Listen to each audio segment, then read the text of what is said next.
I'm 61 and I've started thinking about retirement in a way that feels a little less like a dream and a little more like somebody slid a bill across the table. Not panic, not doom, just that moment where you look at your life, your age, your business, your energy, our house situation, the price of groceries, and whatever nonsense insurance is doing this week, and you think, well, this is getting personal. Because retirement does not look like the brochure. You know the brochure I mean. The silver-haired couple walking on the beach in linen pants, smiling like they've never had a staffing issue, a mortgage delay, a customer service problem, or a camper kitchen where two adults cannot fit unless one of them turns sideways and apologizes to the refrigerator. For anyone new here, we're currently living in a camper while we work through a house situation, and that kitchen was designed by somebody who apparently thought marriage should include traffic control. The camper is home right now, and I'm grateful for what we have. Don't get me wrong, but would I like a real kitchen where Steve and I can both exist at the same time without one of us having to back out like a delivery truck? Yes. Yes, I would. So when I talk about retirement, I'm not talking from a beach chair with a pension and a complete set of matching luggage. I'm talking from real life. I'm talking from self-employment. I'm talking from business stress, a delayed house dream, a successful but people-heavy business, and the very clear realization that I don't want to retire broke, but I don't want another job either. That's the tension. I don't want another boss. I don't want a manager half my age telling me when I can go to lunch or the bathroom while I silently calculate whether Prison Orange would wash me out. I don't want to build another income stream that depends on clients, staffing, schedules, employees, appointments, and everybody else doing what they're supposed to do. What I want is options. Before this video is over, I'm going to tell you the shift that changed how I'm thinking about retirement income and the whole next chapter. Because I don't think the answer for a lot of us is another job. And I don't think the answer is chasing every side hustle that shows up online wearing a cute font and a suspicious promise either. I think the better answer is learning how to build income that gives us more options without making us the bottleneck for every dollar. But we'll get to that. Because first, I need to explain why this started feeling so personal this year.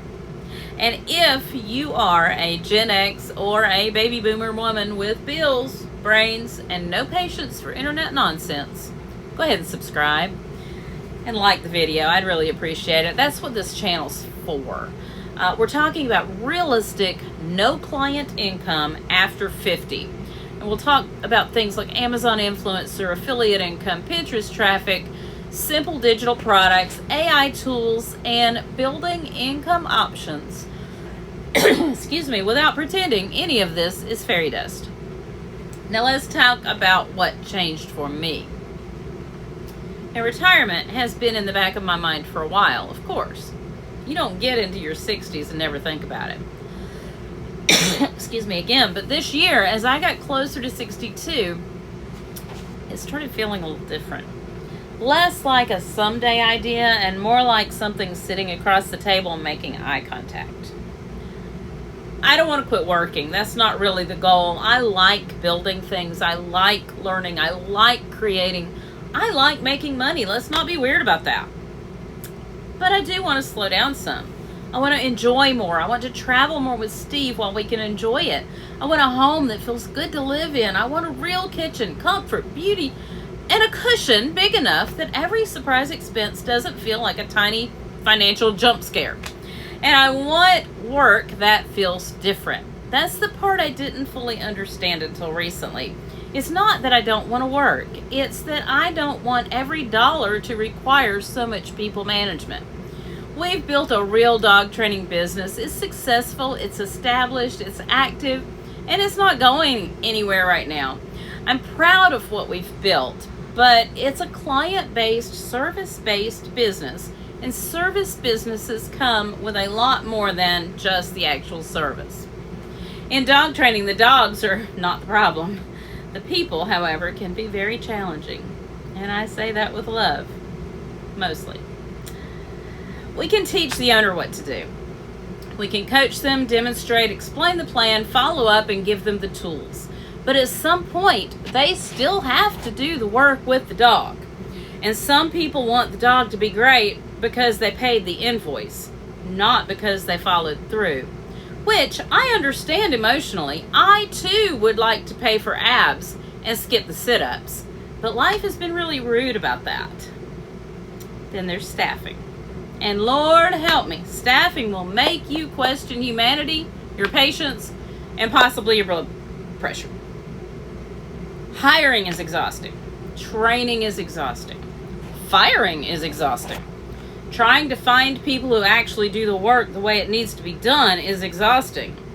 And when somebody quits, gets fired, or just doesn't do the work, it lands right back on us. Steve and I are the backup plan. And after a while, being the backup plan for everything gets really heavy. That's what I mean when I say I want no client income.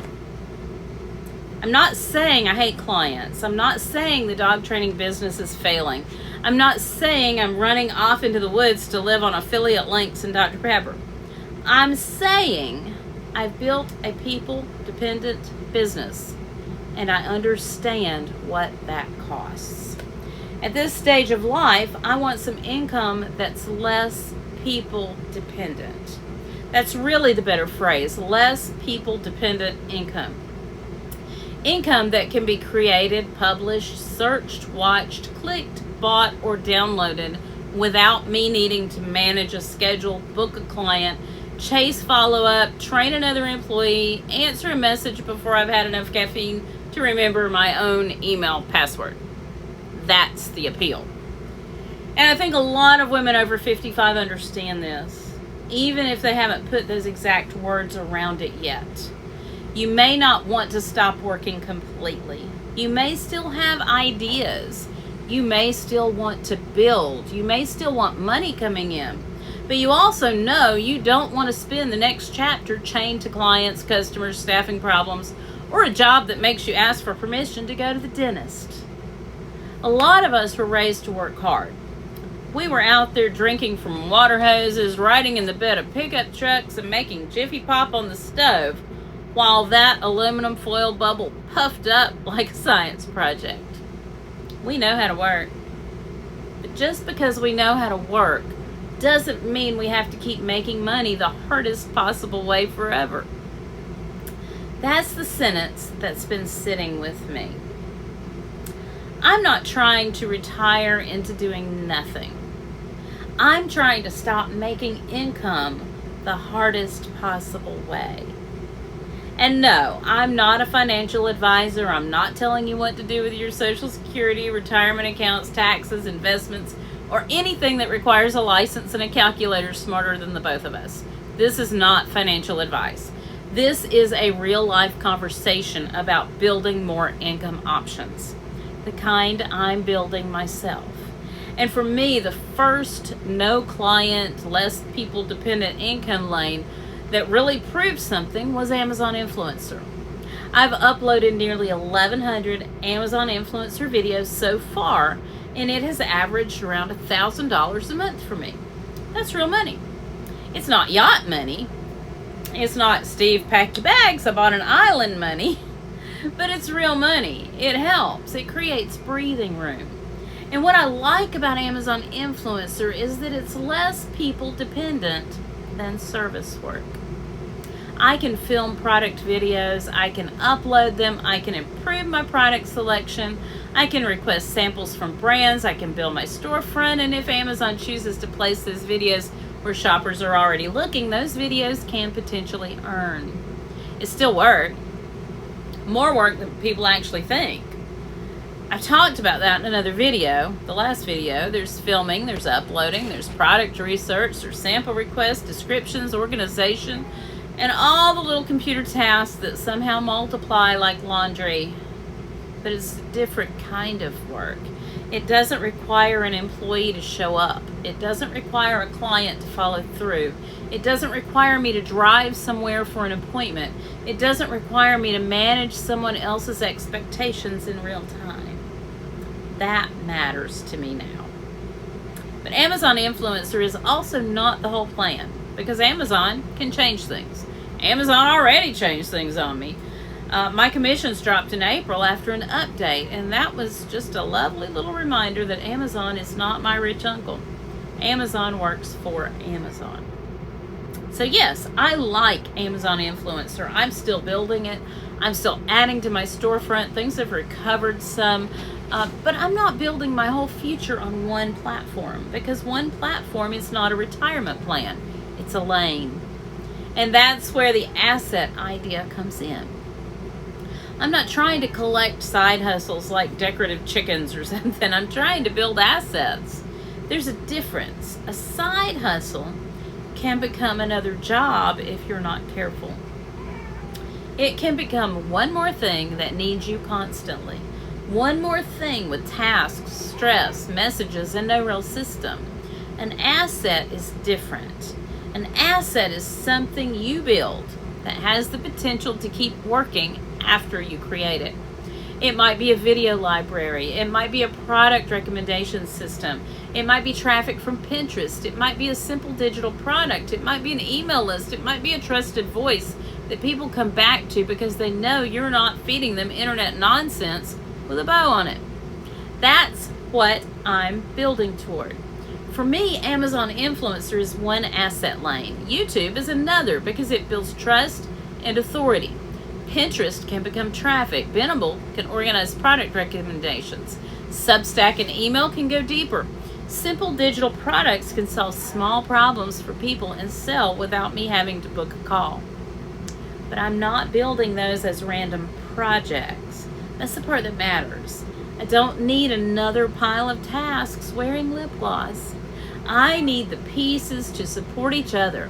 A YouTube video can become short clips. A Facebook post can show me what people respond to. A Pinterest pin can send traffic. A product list can support affiliate income. A digital product can help someone take the next step. That's a system. And the system is the point. Because when you're over 55 and retirement feels closer than it used to, the answer is probably not to run around grabbing every side hustle you see online. That's how you end up exhausted, confused, and 3 weeks deep into a course you forgot why you bought it. The better move is to ask a better question. What can I build now that could give me more options later without making me the bottleneck for every dollar? That question changes how you look at everything. It makes you stop asking, what's the fastest thing I can try because I'm nervous? And start asking, what can become an asset? It makes you look at your time differently. It makes you look at your skills differently. It makes you look at your experience differently. And this is where I think Gen X and baby boomer women have more value than we realize. We've lived long enough to get paid to exist. Now, before anyone gets weird, I don't mean paid for doing nothing. I mean paid for the value of what we've learned, tested, noticed, explained, reviewed, organized, created, survived, and figured out. Your experience has value. Your judgment has value. Your ability to explain something clearly has value. Your product recommendations can have value. Your systems can have value. Your stories can have value. Your perspective has value. And I want more women like us to understand that. Because the internet can make online income look like it belongs to younger people with ring lights, perfect skin, and no bills. But I don't buy that. I think women who've lived some life may actually have an advantage if we stop trying to sound like everybody else. We know what real problems look like. We know what real people need. We know what it feels like to worry about money, to be tired but still responsible, to want more freedom without blowing up our entire lives. That's useful. That's perspective. And that's trust.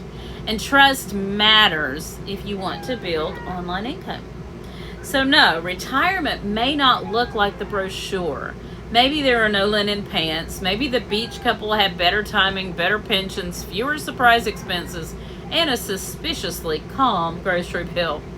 Good for them. I hope they enjoy their matching luggage.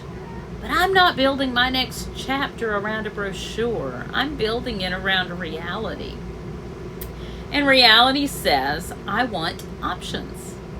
Reality says I don't want another job. Reality says client work and staffing can wear a person down. Reality says I still have skills, ideas, energy, opinions, and enough stubbornness to figure some things out. Reality says no client or less people-dependent income is worth building, not because it's easy, but because it gives me another path.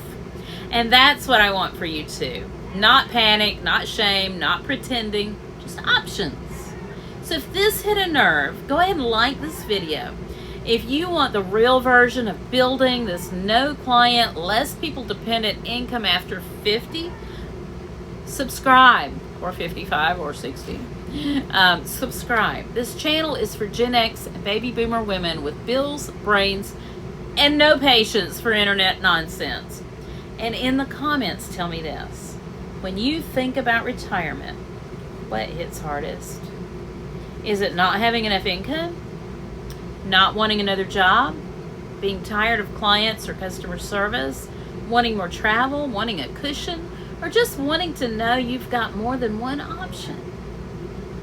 I really want to hear that because this is exactly the conversation we need to be having. I'll put a few helpful links in the description too. You can see my Amazon storefront, which is the product side I'm building. I'll include Viral View because that's one of the tools I use for Amazon influencer and product research. It's a great tool. And I'll include Benable because product lists are part of the affiliate site I'm testing. As I build more no client, less people dependent income tools, I'll share those too. We're going to build this piece by piece with systems, testing, and real life strategy. No panic, no fairy dust, and no inspirational oatmeal. You're not done yet. So don't start acting like you are.